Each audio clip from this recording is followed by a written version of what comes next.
आज मैं आप लोगों के साथ शेयर करने जा रही हूँ ब्रेड पकोड़ा की रेसिपी। ये नॉर्मल वाला ब्रेड पकोड़ा नहीं है, इसे आज मैंने थोड़े डिफरेंट स्टाइल में बनाया है। रेसिपी बहुत ही मज़ेदार है, आपको पसंद आए तो प्लीज़ लाइक ज़रूर कर दीजिएगा। तो चलिए रेसिपी शुरू करते हैं। तो यहाँ पे ब्रेड पकोड़ा बनाने के लिए मैंने लिया है 2 कप बेसन। अब इसमें हम मिला देंगे थोड़ा सा नमक, थोड़ी सी लाल मिर्च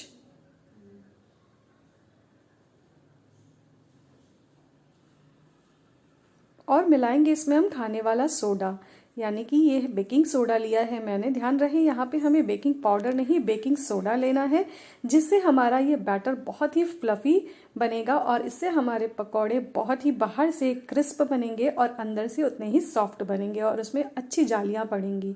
तो इन सारी चीज़ों को हम अच्छे से मिक्स कर लेंगे और अब इसमें हम डालेंगे थोड़ा थोड़ा पानी और एक लम्प फ्री बैटर बनाकर तैयार कर लेंगे। तो एक बार में आप थोड़ा थोड़ा पानी डालें, जिससे कि बेसन को आपको घोल बनाने में बहुत आसानी होगी। एकदम से आप पानी ज़्यादा ना डालें, इससे हमारे बैटर में लंप रहने की संभावना है। तो यहाँ पे टोटल मैंने लिया है 1.5 कप पानी। इस घोल को बनाने में मुझे 1.5 कप पानी की ज़रूरत पड़ी है। तो यहाँ पे ये बैटर हमारा बनकर तैयार हो चुका है। आप देख सकते हैं इसमें कोई भी लंप नहीं है और ये बिल्कुल लंप फ्री हो गया है। तो इस बैटर को अब हम ढक कर रेस्ट होने के लिए छोड़ देंगे, तकरीबन 30 मिनट के लिए। तो इससे हम एक तरफ रखते हैं, इससे हमें बहुत ही अमेजिंग रिजल्ट मिलेगा। तो आप इस प्रोसेस को बिल्कुल भी स्किप ना करें। तो चलिए अब हम आगे का प्रोसेस देख लेते हैं। तो ब्रेड पकोड़ा बनाने के लिए हमें चाहिए आलू की स्टफिंग। तो यहाँ पे मैंने तकरीबन 3 से 4 मीडियम साइज़ के आलू को उबाल कर छील कर अच्छे से मैश कर लिया है और साथ में इसमें मैंने डालने के लिए लिया है बारीक कटा हुआ प्याज, बारीक कटा हुआ हरा धनिया और बारीक कटी हुई हरी मिर्चें। तो आप इन सारी चीज़ों को ज़रूरत के अनुसार कम या ज़्यादा कर सकते हैं।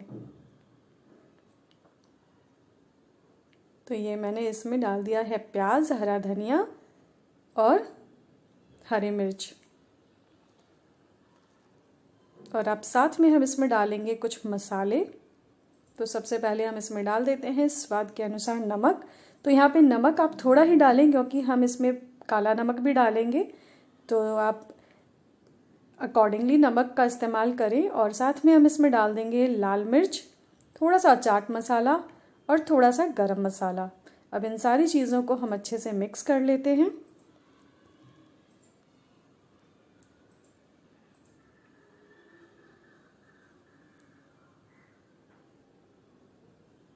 तो यहाँ पे मैंने ये मसाले को मिक्स करके अच्छे से प्रिपेयर कर लिया है और इसे भी हम एक तरफ रखते हैं। हमारी स्टफिंग भी तैयार हो चुकी है। तो चलिए अब हम ब्रेड स्लाइसेस को तैयार कर लेते हैं। तो यहाँ पे मैंने वाइट ब्रेड का इस्तेमाल किया है। आप चाहें तो यहाँ पे आप ब्राउन ब्रेड, मल्टीग्रेन ब्रेड, किसी भी ब्रेड का इस्तेमाल कर सकते हैं। और उन ब्रेड स्लाइसेस पे हम यहाँ पे लगाएंगे टमाटो केचप और इसे अच्छे से इवनली हम स्प्रेड कर लेंगे एक स्पून की मदद से। तो आप देख सकते हैं दोस्तों, बहुत ही इजी रेसिपी है। ये बच्चों को, बड़ों को, सबको बहुत पसंद आएगी। आप इसे ज़रूर से ट्राई कीजिए। अगर आप ट्राई करते हैं, बनाते हैं, तो मुझे कमेंट्स में ज़रूर बताइएगा कि आपको रेसिपी कैसी लगी। तो अब इस टमाटो केचप के ऊपर हम लगाएंगे एक लेयर हमारी बनाई हुई आलू की स्टफिंग की। इसे भी हम अच्छे से इवनली स्प्रेड कर देंगे।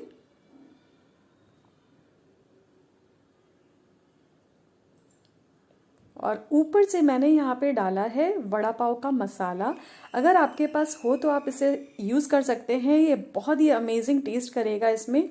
और अगर नहीं है तो इसके बिना भी आप इसे बना सकते हैं, ये इक्वली ही आपको डिलीशियस बनकर तैयार होगा। तो यहाँ पे मैं इसमें डाल रही हूँ वड़ा पाव का मसाला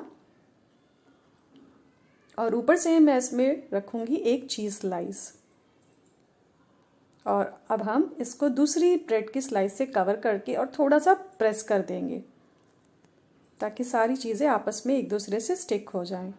और अब हम इसे ट्रायंगल शेप में काट लेंगे। यहाँ पे मैं इसे ट्रायंगल शेप में काट रही हूँ, आप इसे अपनी डिज़ायर्ड शेप में काट सकते हैं।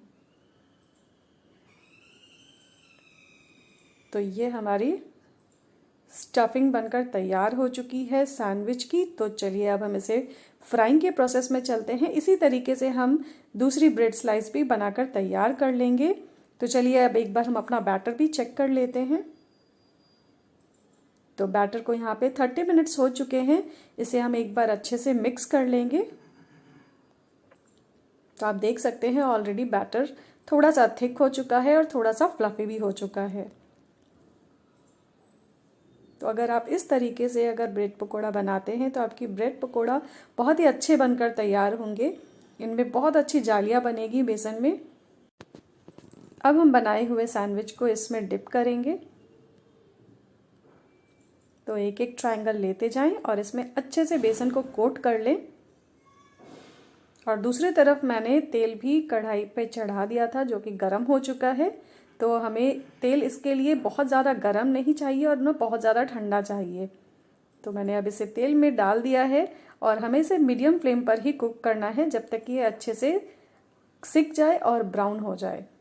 और ऊपर से हम इस तरीके से इस पर देख सकते हैं आप, मैं जैसे कर रही हूँ, ऑयल को स्प्रेड करेंगे ताकि ऊपर से भी पकौड़ा अच्छे से क्रिस्प हो जाए और हमें इसे पलटने में आसानी हो।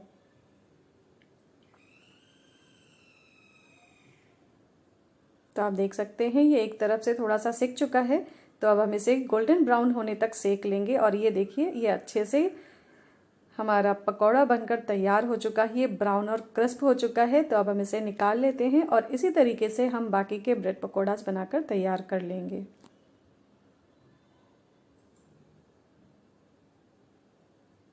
तो ये देखिए हमारा एक ब्रेड पकौड़ा बनकर तैयार हो चुका है। तो इसी तरीके से हम दूसरा भी ब्रेड पकौड़ा बनाकर तैयार कर लेंगे। तो यहाँ पे मैंने ब्रेड पकौड़ा बनाकर तैयार कर लिया है। मैं आपको इसे बीच से कट करके भी दिखाती हूँ इसमें कितने अच्छे लेयर्स आए हैं और इसमें बहुत अच्छा टेस्ट आता है टमाटो केचप का, हमारे आलू की स्टफिंग का, चीज़ का और वड़ा पाव के मसाले का तो कहना ही क्या है। बहुत अमेजिंग टेस्ट आता है इन सारी चीज़ों का। तो आप इस रेसिपी को इस तरीके से एक बार ज़रूर ट्राई कीजिएगा, ये आपको बहुत पसंद आने वाली है। तो आज मैं इसे सर्व कर रही हूँ इस तरीके से टमाटो केचप के साथ।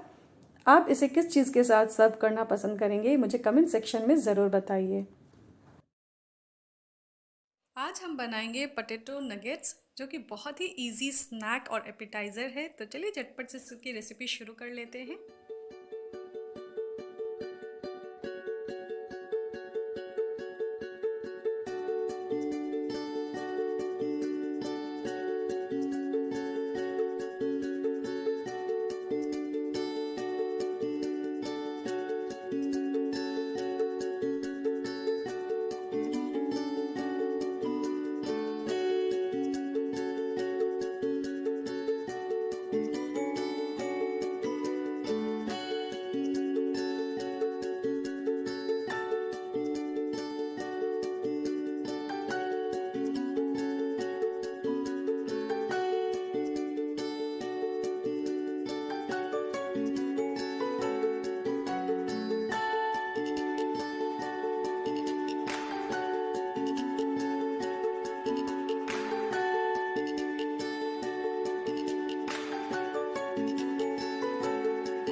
मैं बनाने जा रही हूँ मुंबई का famous street food vada pav. जी हाँ दोस्तों, आज हम वड़ा पाव बनाएंगे और साथ में देखेंगे इसकी सूखी चटनी जो इसमें इसको और भी मज़ेदार बनाती है उसको कैसे बनाया जाता है। तो चलिए रेसिपी शुरू करते हैं। तो यहाँ पे मैंने एक बोल में 1 कप बेसन ले लिया है। उसमें मैं डाल रही हूँ चुटकी भर स्वाद के अनुसार नमक और चुटकी भर हल्दी। और अब हम इसे अच्छे से मिक्स कर लेंगे ताकि सारी चीज़ें अच्छे से आपस में मिक्स हो जाएं। तो यहाँ पे हमें बेसन का एक थिक बैटर बनाकर तैयार करना है। इसे बहुत रनी नहीं बनाना है हम लोगों को, नहीं तो वड़ा पे कोटिंग अच्छे से नहीं हो पाएगी। तो यहाँ पे आप पानी बहुत थोड़ा थोड़ा करके डालें। तो यहाँ पे मैंने हाफ कप पानी लिया है। तो हमें जितना पानी इसमें लगेगा हम उतना ही डालेंगे। तो एक बार में आप थोड़ा सा ही पानी डालें। तो थोड़ा थोड़ा पानी डालते जाएं और इस तरीके से उसे मिक्स करते जाएं। तो इस तरीके से अगर आप करते हैं तो बेसन में आपके लम्प्स भी नहीं पड़ेंगे और बहुत अच्छा सा स्मूथ बैटर बनकर तैयार हो जाएगा। तो यहाँ पे आप देख सकते हैं हमारा बैटर अच्छे से बनकर तैयार हो चुका है और न ये ज़्यादा थिक है और न ये ज़्यादा थिन है। तो आप देख सकते हैं इसी तरह की कंसिस्टेंसी चाहिए हम लोगों को। तो इस बेसन में अब हम मिला देंगे, ये मैंने लिया है बेकिंग सोडा। तो यहाँ पे आप बेकिंग सोडा डालकर और इसे अच्छे से मिक्स कर दें। जनरली होता है कि जब हम पकौड़ियाँ बनाते हैं, पकौड़ी बनाने से पहले हम बेकिंग सोडा डालकर और फिर फटाफट से फ्राई कर लेते हैं। पर यहाँ पे मैं आपको एक टिप दे रही हूँ कि अगर आप इस सोडा को डालकर इस तरीके से मिक्स कर देंगे और उसे तकरीबन 20 मिनट के लिए छोड़ देंगे तो हमारे वड़ास बहुत ही जालीदार और क्रिस्प बनकर तैयार होंगे। तो अब मैं इसे तकरीबन 10 से 15 मिनट के लिए छोड़ दूंगी जब तक कि हम बाकी की तैयारियां कर लेते हैं। तो यहाँ पे मैंने एक कढ़ाई में 2 टेबलस्पून के लगभग ऑयल ले लिया है। तो ऑयल को हम गरम कर लेंगे और गरम करने के बाद हम इसमें डाल देंगे थोड़ा सा जीरा और थोड़ी सी राई। तो अब इसे चटकने देंगे हम। और अब इसमें हम डालेंगे थोड़ी सी हींग जो इसे बहुत ही अच्छा फ्लेवर देगी। और साथ में हम इसमें डाल देंगे कुछ करी पत्ते। तो यहाँ पे आप फ्रेश या ड्राइड किसी भी करी पत्ते का इस्तेमाल कर सकते हैं। अभी यहाँ पे मैंने 1 टेबलस्पून डाल दिया है अदरक, मिर्च और गार्लिक का पेस्ट। इन तीनों चीज़ों को मैंने अच्छे से पीस लिया था। आप ग्रेट करके भी डाल सकते हैं। तो यहाँ पे मैंने पेस्ट का इस्तेमाल किया है जिससे हमारे वड़ास का फ्लेवर बहुत ही अमेजिंग आएगा। तो अब इसे हम 1 से 2 मिनट के लिए भून लेंगे धीमी आंच पर, हमें ज़्यादा नहीं भूनना है। और अब हम इसमें डाल देंगे थोड़ा सा धनिया पाउडर। और अब हम इसमें डालेंगे हमारे उबले हुए मैश किए हुए आलू। तो यहाँ पे मैंने तकरीबन 4 से 5 मीडियम साइज के आलू लिए थे जिनको मैंने इस तरीके से फोड़ लिया है। हमें ज़्यादा मैश नहीं करना है, हमें इस तरीके से इसे नहीं बस फोड़ना है। और अब हम इन सारे मसालों को इसमें कोट कर लेंगे अच्छे से। तो हम आप देख सकते हैं इसमें कोई तामझाम नहीं है, मैंने ज़्यादा मसाले इस्तेमाल नहीं करे हैं और इतने से ही हमारा ये मसाला बहुत ही टेस्टी और यमी बनकर तैयार हो जाएगा। तो अब धीमी आंच पर हम इसे अच्छे से कोट कर लेंगे। और अब हम इसमें मिलाएंगे स्वाद के अनुसार नमक। यहाँ पे मैंने 1 टीस्पून नमक का इस्तेमाल किया है। तो आप अपने स्वाद के अनुसार कम या ज़्यादा कर सकते हैं। तो अब इन चीज़ों को हम अच्छे से मिक्स कर लेते हैं और बस हम इसे 1 मिनट और चलाएंगे और फिर गैस बंद करके इसे ठंडा होने के लिए रख देंगे। तो यहाँ पे मैंने इसे स्प्रेड कर दिया है। और अब मैं इसमें डालूंगी फ्रेश कोरिएंडर लीव्स जो कि मैंने चॉप कर कर रख लिए थे, अच्छे से साफ कर लिया था धोकर। तो अब इसे भी हम अच्छे से मिक्स कर लेंगे और मसाले को ठंडा होने देंगे। तो जब तक मसाला ठंडा होता है हम इसकी वो जो गार्लिक वाली चटनी होती है ना जो हमारे वड़ास को बहुत ज़्यादा यमी बनाती है, तो हम वो बनाकर तैयार कर लेते हैं। चलिए, तो यहाँ पे मैंने एक मिक्सर का जार ले लिया है। उसमें मैंने डालूंगी हाफ कप रोस्टेड पीनट्स। ये मूंगफली है, रोस्टेड मूंगफली है। तो मैंने यहाँ पे हाफ कप मूंगफली डाल दी है और उसमें मैं डाल रही हूँ 3 लहसुन की कलियां। और ये मैंने डाल दी है इसमें 4 कश्मीरी लाल मिर्च। तो ये ज़्यादा तीखी नहीं होती है पर इसका कलर बहुत अच्छा आता है। तो वो चटनी जो आप देख सकते हैं वो बहुत ही रेड कलर की होती है, उसका कलर इसी से आता है। तो यहाँ पे मैंने थोड़ा सा नमक मिला दिया है स्वाद के अनुसार। और अब हम इसे ड्राई ही पीस कर तैयार करेंगे, हम इसमें कोई पानी ऐड नहीं करना है। और अब ये देखिए हमारी अमेजिंग सी बिल्कुल टेम्पटिंग सी दिखने वाली रेड कलर की चटनी तैयार हो चुकी है। तो कितनी आसान है ये चटनी बनाना, है ना दोस्तों। तो अब इसे हम एक तरफ रखते हैं और आगे हम वड़ास बनाकर तैयार करते हैं। तो यहाँ पे हमारा मसाला भी ठंडा हो चुका है। हम थोड़ा सा हथेली पर तेल अप्लाई कर लेंगे जिससे ये हाथ पर चिपके नहीं। और थोड़ा थोड़ा अमाउंट लेकर हम उसे बॉल की शेप दे देंगे, यानी कि राउंड शेप में हम बना लेंगे। तो यहाँ पे आप थोड़ा थोड़ा पोर्शन लेके इक्वल साइज में बॉल बनाकर तैयार कर लीजिए। तो यहाँ पे मैंने एक बॉल बनाकर तैयार कर लिया है। इसी तरीके से हम सारे बॉल्स बनाकर तैयार कर लेंगे। तो इतने मिक्सचर से आप तकरीबन 8 वड़ा पाव आराम से बना सकते हैं। ये 8 सर्विंग्स के लिए सफिशिएंट है। तो ये देखिए इस तरीके से सारे बॉल्स बनाकर तैयार कर लेंगे। तो यहाँ पे मैंने बॉल्स बनाकर तैयार कर लिए हैं। तो इन्हें हम एक तरफ रखते हैं और चलते हैं बेसन को भी हम चेक कर लेते हैं। तो यहाँ पे बेसन को तकरीबन रेस्ट करते हुए 15 से 20 मिनट हो चुके हैं और आप देख सकते हैं इसमें कितनी अच्छी जालियां फॉर्म हो रही हैं। तो आप जब भी कोई पकौड़ी या वड़ा फ्राई करें तो इस टिप को आप जरूर अपनाइएगा। तो यहाँ पे हमारा बेसन भी तैयार हो चुका है। इसे मैंने थोड़ा सा मिक्स कर लिया है, एक बार हिला लिया है। तो अब हम इसमें एक एक वड़ा इस तरीके से डिप करेंगे और इसे अच्छे से बेसन में हम कोट कर लेंगे। तो आप चाहे तो ये अगर आप प्रो हैं इस काम में तो आप इसे हाथ से भी कर सकते हैं, पर मैं बिगिनर्स को भी सिखा रही हूँ तो मैं उनको बता रही हूँ कि वो भी कैसे इस चीज को ट्राई कर सकते हैं। तो यहाँ पे आप एक फोक ले, इससे एक्स्ट्रा बेसन ड्रिप हो जाएगा आपके बोल में। और यहाँ पे मैंने तेल ऑलरेडी गर्म होने के लिए रख दिया था। तो इसमें हम थोड़ा सा बेसन का ड्रॉप डालेंगे और चेक कर लेंगे कि तेल हमारा गर्म हुआ है कि नहीं। तो यहाँ पे तेल गर्म हो चुका है। हमें बहुत ज्यादा गर्म नहीं चाहिए, हमें मीडियम हॉट ऑयल चाहिए। तो यहाँ पे तेल थोड़ा सा गर्म हो चुका है, उसमें मैं वड़ा डाल दूंगी। और यहाँ पे ऊपर से आप देख सकते हैं थोड़ी सी कोटिंग हट गई थी, तो मैं वहां पे बेसन की कोटिंग लगा रही हूँ। तो यहाँ पे ऊपर से इस तरीके से हम तेल को उछालेंगे। ये काम बहुत ही सावधानी से कीजिए। इस तरीके से करने से ये ऊपर से भी अच्छे से सिक जाएंगे और फिर हम इन्हें धीरे से पलट देंगे। तो यहाँ पे मीडियम ऑयल पे आप ये सारे वड़ा हम फ्राई करके तैयार कर लेंगे। तो आप देख सकते हैं यहाँ पे वड़ा अच्छे से सिक चुका है, ये अच्छे से गोल्डन ब्राउन हो चुका है। बस इससे ज्यादा हम इसे नहीं सेकेंगे और इसे हम बाहर निकाल लेते हैं। तो इसी तरीके से हम बाकी के वड़ास भी बनाकर फ्राई कर लेंगे। तो यहाँ पे ऊपर से वो कोटिंग उतर गई है बेसन की, तो मैं फिर से लगा रही हूँ। और थोड़ा थोड़ा सा हम इस तरीके से ऑयल इस पे स्प्रिंकल कर देंगे और इसे पलट देंगे। बस इसी तरीके से हम सारे वड़ास बनाकर तैयार कर लेंगे। और वड़ास के साथ वहां पे मुंबई में हरी मिर्च भी दी जाती है। तो हरी मिर्च भी मैं यहाँ पे फ्राई कर रही हूँ। फ्राई करने से पहले आप इसमें एक चीरा लगा लीजिएगा, वरना ये बहुत ही उछलेंगे। आप देख सकते हैं, आप इसमें जल भी सकते हैं। तो इसमें एक चीरा आप जरूर लगा लीजिएगा। तो यहाँ पे हमारी सारी चीजें तैयार हो चुकी है। तो चलिए अब हम इसे असेंबल कर लेते हैं। तो आज मैं आप लोगों को 2 वड़ा पाव बना के दिखा रही हूँ। तो यहाँ पे मैंने पाव लिया है और इसे हम 3 तरफ से कट कर लेंगे। हमें एक तरफ से कट नहीं करना है। तो मैं आपको दिखा रही हूँ।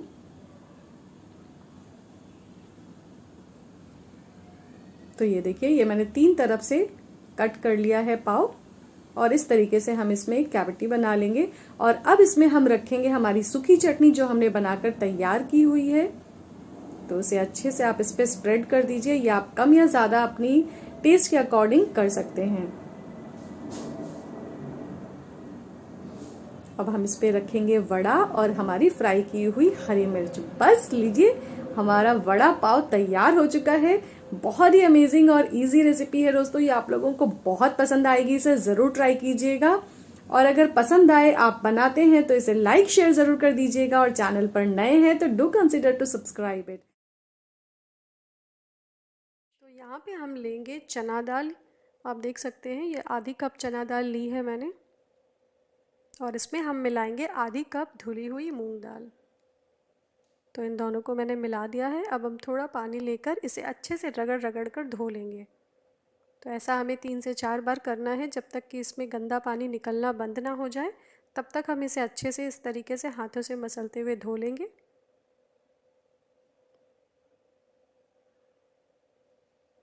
आप देख सकते हैं पानी कितना गंदा हो गया है, इसीलिए हमें इसे धोना बहुत ज़रूरी होता है। तो चलिए हम इसे 2-3 बार धो लेते हैं। तो ये मैंने दाल धोकर तैयार कर ली है। अब इसमें मैं डालूंगी 1 से 1.5 कप पानी और इसे हम तकरीबन 1 से 1.5 घंटे तक भीगने के लिए छोड़ देते हैं। तो ये मैंने इसे ढक दिया है। आप 1.5 घंटे बाद आप देख सकते हैं दाल अच्छे से फूल चुकी है।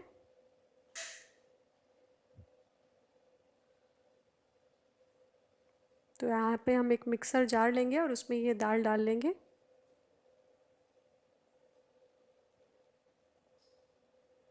अब इसमें साथ में हम डालेंगे अदरक के टुकड़े और हरी मिर्च। हरी मिर्च आप अपनी पसंद के हिसाब से डालें, आप जितना खाना पसंद करते हैं।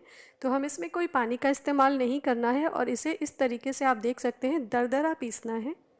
इसे हमें बिल्कुल पेस्ट कंसिस्टेंसी में नहीं पीसना है। आप देख सकते हैं ये मैंने इसे दरदरा पीस कर तैयार कर लिया है। तो इसी तरीके से हम बाकी की दाल भी पीस कर तैयार कर लेते हैं। तो यहाँ पे मैंने सारी दाल पीस कर तैयार कर ली है। अब इसमें हम मसाले मिलाएंगे। तो यहाँ पे मैंने नमक डाला है, नमक आप अपने स्वाद अनुसार ही डालें, और मिर्च डाली है यहाँ पे मैंने, और साथ में हम इसमें डालेंगे कुछ खड़े मसाले। यहाँ पे मैंने साबुत जीरा लिया है और अजवाइन ली है, और साथ में हम डालेंगे इसमें सौंफ, जिससे वड़ों का फ्लेवर बहुत बढ़ जाएगा। तो ये मैंने सारी चीज़ें इसमें डाल दी हैं। अब साथ में इसमें हम डाल देंगे हींग। तो यहाँ पे मैंने 1/4 टीस्पून के बराबर हींग ली है। अब इन सारी चीज़ों को हम अच्छे से मिक्स कर लेते हैं। तो ध्यान रहे दोस्तों, हमें इस पेस्ट में पानी का इस्तेमाल बिल्कुल नहीं करना है, हमें इसी तरीके से मिक्स करना है। तो ये मैंने अच्छे से मिक्स कर लिया है। तो चलिए अब हम वड़ा बनाना शुरू करते हैं। तो यहाँ पे मैंने एक लोहे की कढ़ाई ली है जिसमें मैंने मस्टर्ड ऑयल गरम किया है। अगर आप चाहें तो आप इसमें वेजिटेबल ऑयल भी इस्तेमाल कर सकते हैं। तो यहाँ पे आप देखिए मैंने एक बड़ा डाला है। तो हमें दोस्तों बड़ा थोड़ा मोटा डालना है, यानी कि बहुत पतले बड़े नहीं बनाने हैं हमें, क्योंकि हम इसे आगे फिंगर्स में कट करेंगे तो हमें थोड़े मोटे मोटे ही बड़े फ्राई करने हैं। तो अब इसे एक बड़ा हम और डालते हैं।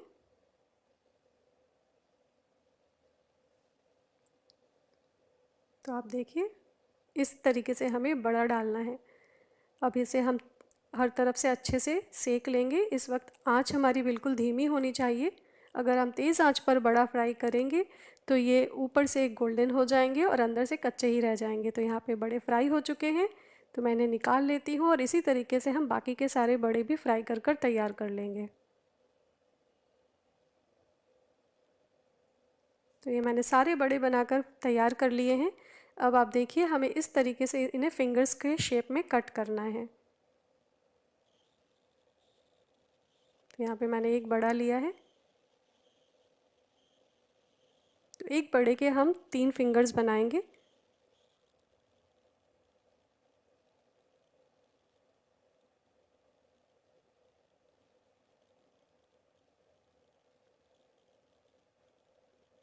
तो इन्हें इसी थिकनेस में आप कट करें, जैसे कि मैं यहाँ पे कट कर रही हूँ। तो ये देखिए ये मैंने एक बड़ा काट कर तैयार कर लिया है। इसी तरीके से हम बाकी के सारे बड़े भी काट कर तैयार कर लेंगे। तो दोस्तों अगर आपके घर में गेस्ट आने वाले हों तो आप इस तरीके से बड़े काट कर रख सकते हैं, और जब गेस्ट आने वाले हों तो आप इन्हें इंस्टेंट फ्राई करके सर्व कर सकते हैं। तो चलिए अब हम इन्हें फिर से फ्राई कर लेते हैं। तो आँच हमारी धीमी है, तेल गुनगुना है। तो हम इसमें ये फिंगर्स डाल देते हैं और इन्हें क्रिस्प होने तक हम उलट पुलट कर अच्छे से फ्राई कर लेंगे।